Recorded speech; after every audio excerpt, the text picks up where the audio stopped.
नमस्कार, आपण पाहत आहात दौंड जनता न्यूज। दौंड तालुक्यातील बोरीपारधी येथील श्री क्षेत्र बोरमलनाथ देवस्थान पुन्हा एकदा चर्चेत आले आहे, पण यावेळी कारण आहे श्रद्धेचे नव्हे तर तब्बल 36 एकर जमिनीवरून पेटलेला कौटुंबिक वाद। केडगाव चौफला रस्त्यालगत असलेली ही कोट्यवधी रुपयांची जमीन, जी मूळतः देवस्थानाच्या नावावर आहे, त्यावर आता वारसांनी हक्क सांगण्यास सुरुवात केली आहे आणि हा वाद थेट दौंड न्यायालयात पोहोचला आहे। मिळालेल्या माहितीनुसार चुलत मामा आणि भाचा यांच्यातील हा वाद इतका टोकाला गेला आहे की एकमेकांविरोधात थेट दावा दाखल करण्यात आला आहे, त्यामुळे संपूर्ण परिसरात खळबळ उडाली आहे। दरम्यान या जमिनीवर उभारलेल्या दुकानांमधून दरमहा लाखो रुपयांचे उत्पन्न मिळत असल्याचा दावा ग्रामस्थांनी केला आहे। मात्र हे पैसे देवस्थानच्या विकासासाठी न वापरता काही मोजक्या लोकांच्या खिशात जात असल्याचा गंभीर आरोपही समोर येतो आहे।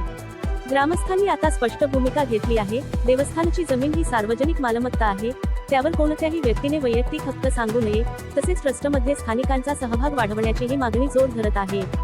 दरम्यान या प्रकरणाबाबत धर्मादाय आयुक्तांकडे तक्रारी दाखल असून आता सर्वांचे लक्ष लागले आहे ते दौंड न्यायालयाच्या निकालाकडे।